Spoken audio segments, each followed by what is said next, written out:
Pursuant to Standing Order 74.5, I ask the Minister representing the Minister for Defence, Senator Bob Carr, for an explanation as to why answers have not been provided to question on notice number 2384, asked on 19 October 2012. Senator Ludwig. Thank you, Deputy President. What I will do is, in this instance, I'm unsure of whether notice has been given. I assume that it has been given, but I don't have a response at this point. What I will do is seek to ensure that Senator Ludlam is provided with a response as soon as practicable. Senator Ludlam. I thank Senator Ludwig for stepping into the breach. It's extraordinary. As you hinted, I did tip off Minister Carr's office this morning, as is the usual courtesy, and Senator Carr has nonetheless decided to leave the chamber. Deputy President, I move that the Senate— Order on my left. Senator Ludlam, you have the call. Thanks, Deputy President. I move that the Senate take note of the absence of an answer and the absence of a minister representing the Minister for Defence. President, as everybody in this chamber knows and is generally held to, answers to questions on notice are due in 30 days. Now, I've got 10 outstanding questions on notice, several of them more than 6 months overdue. Senator Cash indicating she's got some that are several hundred. Senator Cash has been busy.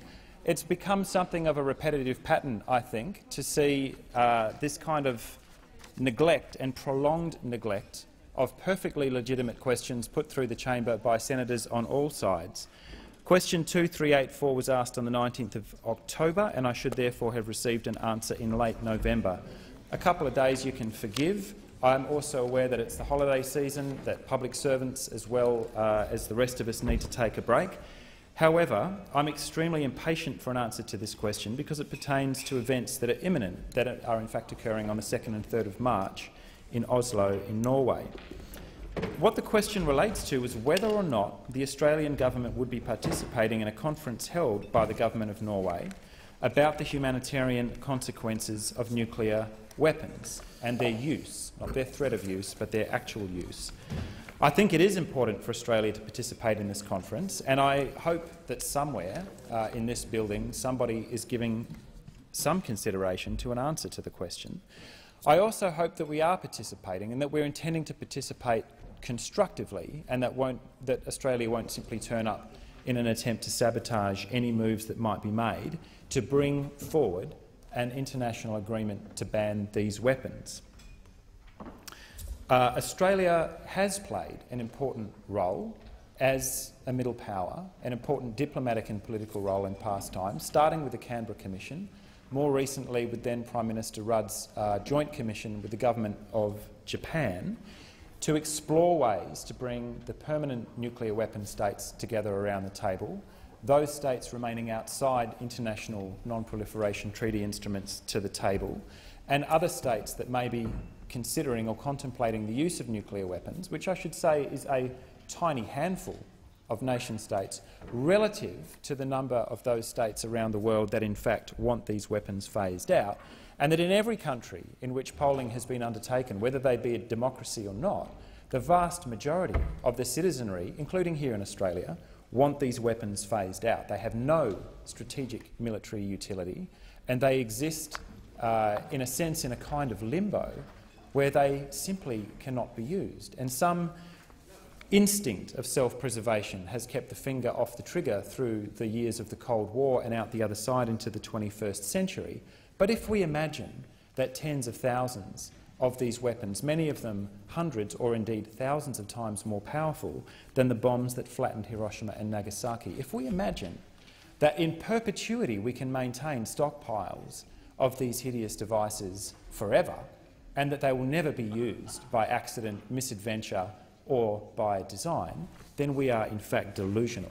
And the time to make the decisions to phase the weapons out is before that eventuality, not the day after we find some familiar city somewhere in the world has been turned into a field of ash and radioactive glass. The question that I put to the Minister has a number of components, including a question about the level of preparedness that the Australian government might have should such a weapon be used here. Now, I don't imagine that that is a consideration that occupies the front of mind for most people in Australia, either in our diplomatic corps or, I suspect, in the Australian military, in the ADF. If a nuclear detonation occurred in Australia, it's actually pretty unfashionable to consider such a question. It certainly wasn't during the Cold War, when we were engaged in a nuclear arms race on behalf of our great and powerful ally, the United States, with their counterparts in the Soviet Union, in a suicide pact that lasted for 40 years or so, before a number of the weapons were stood down. And I think the general consensus was, with the collapse of the Soviet Union, that in fact the risk of nuclear Armageddon had eased and has in fact almost entirely disappeared from the public consciousness, apart from in a few places. But the reason that I want to bring these questions to the chamber today, in the absence of either an answer or indeed the presence of the Minister representing the Minister for Defence in here, is that these matters may have faded from public consciousness, but they have not disappeared. The idea that a nuclear weapon could either be targeted upon Australia or detonated by accident or, in fact, used in this country is not impossible and does deserve a degree of public scrutiny, certainly more than it gets at the moment. In the 2009 Defence White Paper, ironically enough, at the same time as Prime Minister Rudd was making what I thought were genuine diplomatic efforts with their counterparts in Japan to try and forward a consensus on the elimination of nuclear weapons, into the Defence White Paper was being written, "We support the maintenance and perpetuation of the United States nuclear umbrella and the protection that it affords Australia." That we in fact find that there is still strategic utility in saying, if you use a nuclear weapon on Australia, our allies, the United States, will erase your country and simply take you off the map. That in fact is present prevailing Australian security policy. Genocide for genocide. If you do us, we will do you with these weapons. It's the same Cold War suicide pact written into the 2009 Defence White Paper. All of the permanent 5 nuclear weapon states that still maintain the veto power on the Security Council that Australia has just temporarily joined are upgrading, not merely maintaining, but upgrading and improving their nuclear weapon stockpiles. So it may seem a little uncomfortable, and it may even lead to a degree of eye-rolling that I would be bothered to bring a matter such as this to the Senate chamber early in 2013, but Australia is presently involved in a nuclear arms race on behalf of our ally, the United States, who, like the other permanent 5 nuclear weapon states and those who've remained outside treaty obligations, are in total violation of their obligations to disarm and are in fact preparing for the use of these weapons, which we know are simply indiscriminate. It's not simply about the modernisation of these weapons, and this is where these issues come home. I've been engaged in debates with senior defence officials and with MPs in here and senators on the government side about whether or not we should be calling the US military installations that are popping up across the top end of Australia and elsewhere as bases. You can kid yourself and describe them as not being bases if you want, call them joint facilities. I don't particularly care. They will have Australian flags flying over them, and understand that that is being done in order to prevent people from getting too upset. We know for a fact that Pine Gap, Northwest Case and Narungga were nuclear targets during the Cold War, thanks to declassified O&A reports that Phil Dorling wrote up in The Age last year. So what are these plans today? These installations, Pine Gap is the one that gets a certain amount of attention, is used to assist the United States military in targeting the weapons carried by ballistic missile submarines. That's partly what it does. That is partly what occurs at Northwest Cape. So these defence and intelligence facilities are deadly serious. They're not just about snooping on the phone calls of ordinary people. And the idea that, in fact, we are seeing these bases, and I will continue to call them that until any kind of evidence to the contrary is presented to me, may well be the site of transshipments of nuclear weapons through ports, through our harbours, through land-based facilities, through airfields.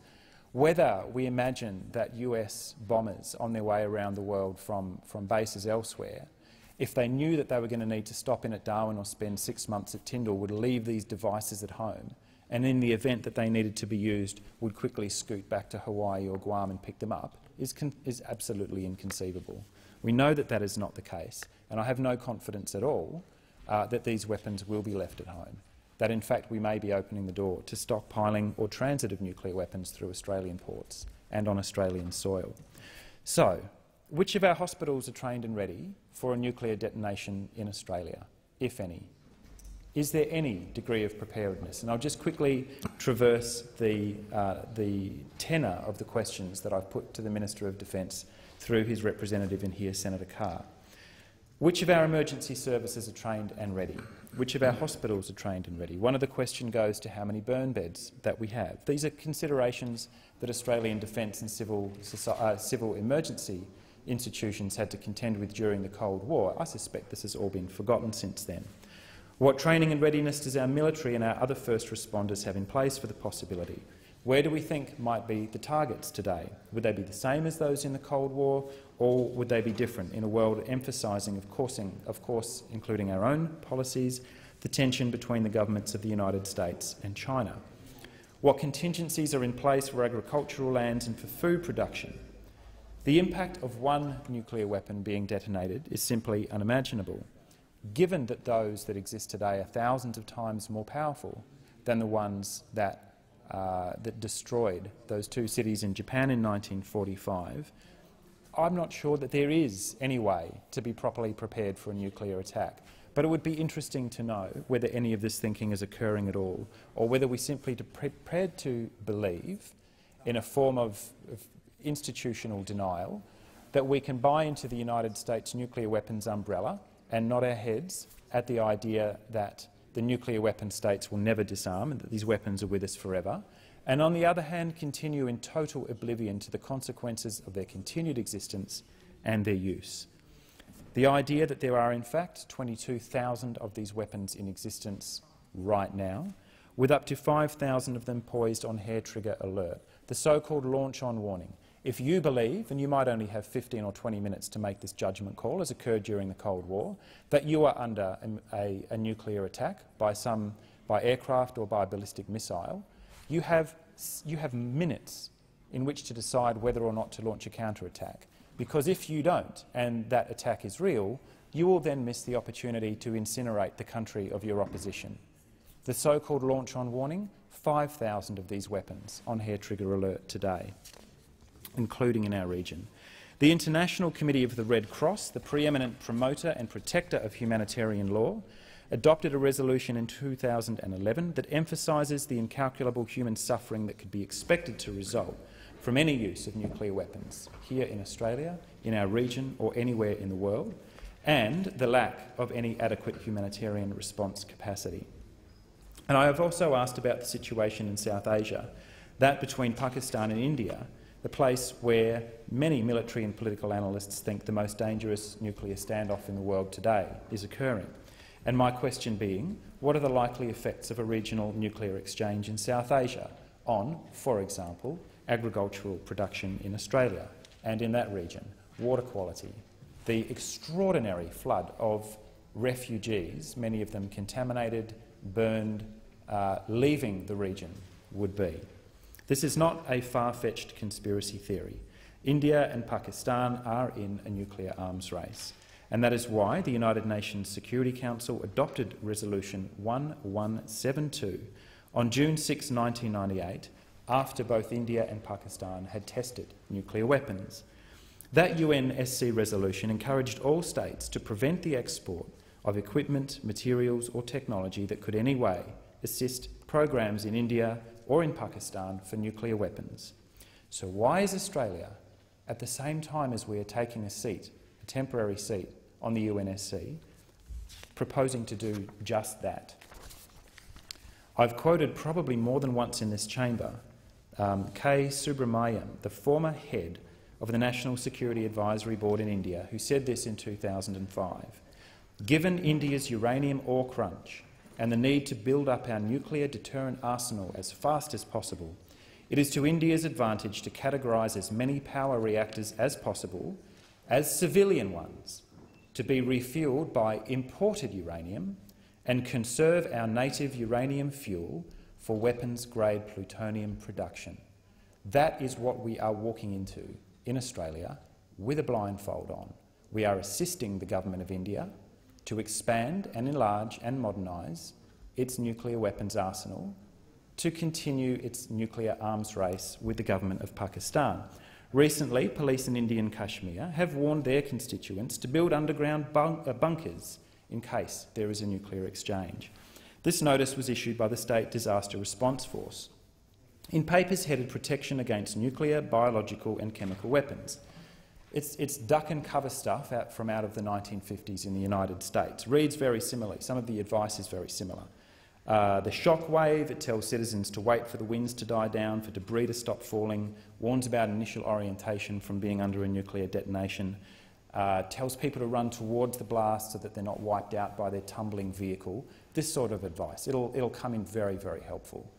And as we know today, cesium fallout from Australian uranium now laces the fields around Fukushima. There is every possibility, in fact, that uranium from Australia would be in such an exchange. Ludlam, point of order, Senator McDonald. Mr. President, I don't want to unduly curtail Senator Ludlam on what he obviously thinks is an interesting matter. We've been very patient on this side. I just refer you to the standing order, which says that at the conclusion of question time on any day after that period, a senator may ask the relevant minister for an explanation on why there hasn't been an answer. The senator may, at the conclusion of the explanation, move without notice that the Senate take note of the explanation. Now, if that is the motion that Senator Ludlam moved, then he should be talking about the explanation given by Minister Carr. And of course we know that Minister Carr, in his typical arrogance, even although he had notice of this, exited the chamber. So whilst I know you allow some latitude, frankly 15 minutes on the subject of the questions rather than on taking note of the explanation, I think I think is something that should be drawn to Senator Ludlam's attention. Yeah, thank you, Senator McDonald. We have taken that the motion is Standing Order 74(5)(c), which is failure to provide an answer, and I've conferred with the clerk, and Senator Ludlam is in order in providing the information he is providing in relation to the failure of the minister to provide an answer. Senator Ludlam, you do have the call. Thanks, Chair. I'll just remind Senator McDonald, who was actually sitting here, that I did move such a motion 14 minutes and 40 seconds ago, and it's nice of you to join us. I will, as time is short, just conclude my remarks and come back to the nature of the questions I put to the Minister and why it's so extraordinary, as on one of the rare occasions that I would agree with Senator McDonald, for the Minister to simply leave the chamber. He was given 3 or 4 hours' notice that I was going to put this to him. The appropriate thing to do, actually, is to simply table the question, and that could have avoided this speech, although I probably would have found another opportunity to read it in. In conclusion, we simply should not be fuelling these kinds of conflicts in our region or anywhere else, and we should go into these matters with our eyes open. So the question that I put to the Minister around Australia's participation in the conference in Oslo in early March, around the humanitarian impacts of their use. We believe that there is not just massive civil society support for such an endeavour, but support among many governments around the world, middle powers such as Australia, who've taken these positions, and others around the country, around the world, representing not millions but billions of people, that there should be an international legal time-bound obligation on the nuclear weapons states, which exists on paper under Article 6 of the Nuclear Non-Proliferation Treaty, to abolish these weapons. When North Korea, when Iran, when these other so-called nuclear breakout states, even Burma for a period of time, proposes the construction and deployment of these weapons, they do so because other powers already hold them. The existence of nuclear weapons in the hands of the United States government invoked the need to develop them by those authorities in the Soviet Union, which invoked the Chinese authorities, the French, the British, the Israelis, the Indians, the Pakistanis, the North Koreans and the Iranians. Even in Australia there was a move on for nuclear weapons capabilities, and every now and again that idea boils to the surface and settles back into the depths again. Will Australia send representation to this meeting in Oslo? That's a question that I would have appreciated an answer from to the Minister. Who are we sending? At what degree of seniority? Are we going with the intention to help, this engaging dialogue about an international legal agreement to ban these weapons, or are we going there on behalf of our ally, the United States, to frustrate and delay? I hope and expect an answer to this question on notice very soon. I thank the support of my colleagues in the chamber for allowing me to canvass these issues, as I will do again, until this world, Senator Bishop, is free of these weapons once and for all.